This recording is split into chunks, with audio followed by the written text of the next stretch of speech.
Alhamdulillahirabbil alamin, wassalatu wassalamu ala asrofil anbiya'i wal mursalin wa ala alihi wa sahbihi ajma'in. Allahumma shalli ala sayyidina Muhammad wa ala ali sayyidina Muhammad. Pertama-tama marilah kita buka kajian pada pagi hari ini dengan mengucapkan syukur kepada Allah Subhanahu wa taala karena di pagi hari ini kita telah diberikan nikmat, mulai dari nikmat iman, nikmat Islam, nikmat sehat, dan nikmat kesempatan, sehingga pada pagi yang berkah dan mulia ini kita masih diberikan waktu yang luang sehingga berkumpul bersama-sama di duduk bermajelis ilmu. Salawat dan salam tidak lupa juga kita haturkan kepada junjungan kita, yakni baginda Nabi besar Muhammad SAW. Nabi SAW bersabda, al-mar'u ma'a man ahabba. Seseorang itu akan bersama dengan orang yang ia cintai. Semoga dengan kita senantiasa memupuk cinta kita kepada baginda Rasulullah, kelak kita berkumpul bersama Rasulullah di surga Jannatul Firdaus. Amin. Amin. Ibu-ibu yang dirahmati Allah, pada pagi hari ini saya akan membawakan tausiah yang berjudul tentang esensi zikir dalam beribadah. Jadi ibu, ada yang tahu nggak apa itu zikir? Yang tahu nggak zikir itu apa? Jadi zikir itu berasal dari bahasa Arab yang asal katanya adalah dzakara yadhkuru dzikra, yang artinya adalah ingat. Lalu para ulama menspesifikasikan lagi bahwasanya yang dimaksud ingat ini adalah ingat kepada Allah. Jadi Allah menyuruh kita untuk berzikir agar kita ingat kepadanya. Makanya banyak di dalam Al-Quran contoh-contoh zikir yang diantaranya ada sholat, terus baca Quran, dan mengucapkan kalimat-kalimat thayyibah juga termasuk zikir. Lalu mungkin ada yang bertanya, kenapa sih kita harus zikir? Maka dijawab di dalam Al-Quran surat Ar-Ra'd, Quran surat Ar-Ra'd ayat ke-28, boleh ditulis, Quran surat Ar-Ra'd ayat 28, fungsi dari zikir. Allah SWT berfirman, A'udzu billahi minasyaitonir rajim. Bismillahirrahmanirrahim. Alladzina amanu wa tatma'innu qulubuhum bidzikrillah. Ala bidzikrillahi tatma'innul qulub. Yang artinya orang-orang yang beriman itu hati mereka akan tentram karena mengingat Allah. Lalu Allah menegaskan di ayat selanjutnya, maka ketahuilah dengan mengingat Allah hati kalian akan tentram. Jadi fungsi dari zikir itu adalah menenteramkan hati. Ya. Lalu apa saja tadi zikir? Yang tadi pertama sholat. Dalilnya di mana? Dalilnya sholat disebut zikir di dalam Quran surat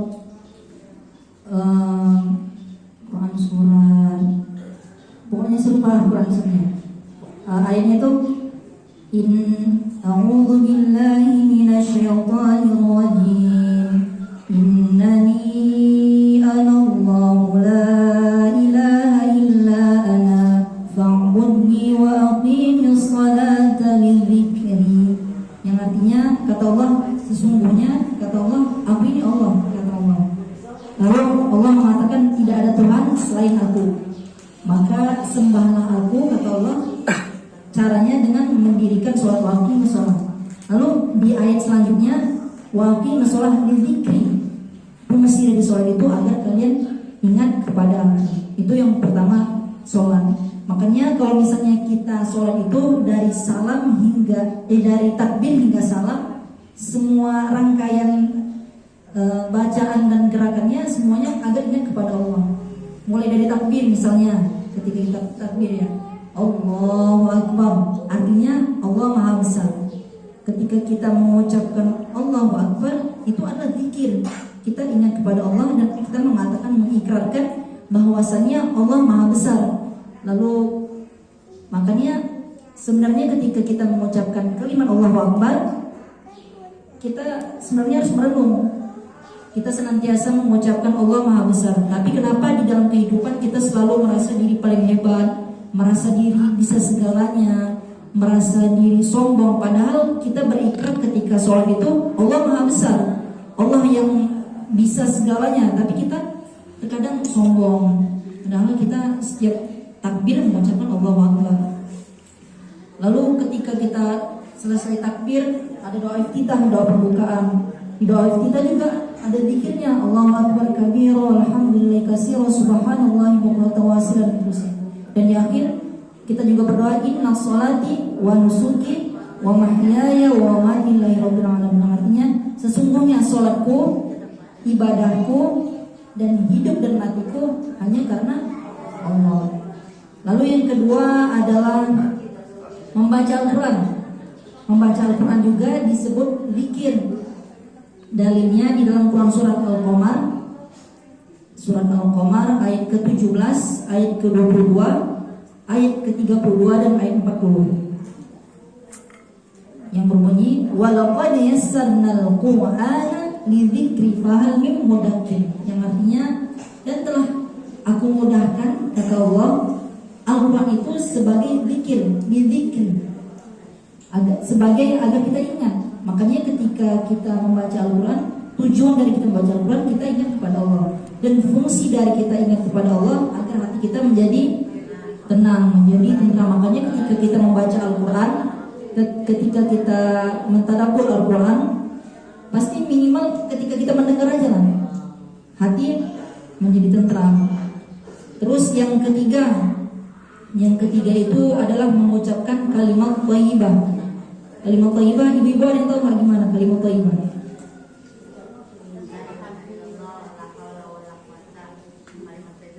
Ya, kalimat thayyibah itu artinya kalimat-kalimat yang baik. Makanya setelah sholat itu kita dianjurkan untuk mengucapkan kalimat thayyibah, subhanallah, alhamdulillah, Allahu akbar. Baru ada juga kalimat thayyibah yang senantiasa dipopulerkan oleh almarhum Kiai Haji Arif. Udah selesai kali. Zikirnya itu gini. Coba ibu-ibu sama-sama ya. Ibu juga kabur. Subhanallah walhamdulillah wa la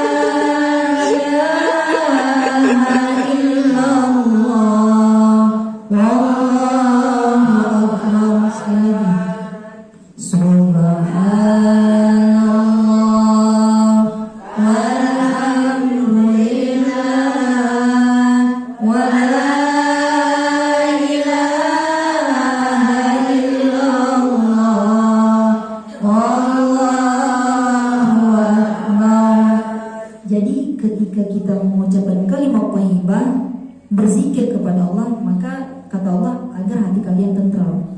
Makanya kalau misalnya kita melihat Nabi SAW itu ketika sedang kena masalah, terus ada problem dalam kehidupan, maka yang beliau lakukan bukan misalnya kayak curhat ke orang lain atau update status kalau misalnya sekarang ya. Beliau melaksanakan sholat atau enggak berzikir dengan Allah agar ketika beliau mau memutuskan sebuah keputusan tidak salahnya karena hatinya tentram. Makanya hati ini menjadi penting. Ketika seseorang hatinya tentram, dia untuk melakukan apapun dia akan mudah. Ketika mengajar misalnya, ketika seseorang hatinya akan tenang, tentram, dia akan mudah dalam mengajar. Terus dalam bekerja, ketika bekerja hati dia tenang, tentram, maka dia akan nikmat dalam bekerja. Terakhir saya simpulkan tadi bahwasannya zikir itu adalah Allah, dan banyak contoh zikir yang disebut dalam Al-Quran. Yang pertama tadi ada sholat, terus yang kedua membaca Al-Quran, dan yang ketiga mengucapkan kalimat thayyibah. Dan terakhir saya ingin menyampaikan sebuah pesan. Apa yang Allah perintahkan kepada kita, mulai dari sholat, membaca Quran, bersedekah dan sebagainya. Pasti di dalam apa yang Allah perintahkan, di dalamnya ada kebaikan untuk kita. Dan apa yang Allah larang seperti berzina, minum khamar dan lain sebagainya, pasti di dalamnya adalah ada keburukan di dalamnya. Itu tanda sayang Allah kepada kita. Akhirul kalam, mohon maaf bila ada kata-kata yang salah. Semoga sedikit yang saya sampaikan bermanfaat. Assalamualaikum warahmatullahi wabarakatuh.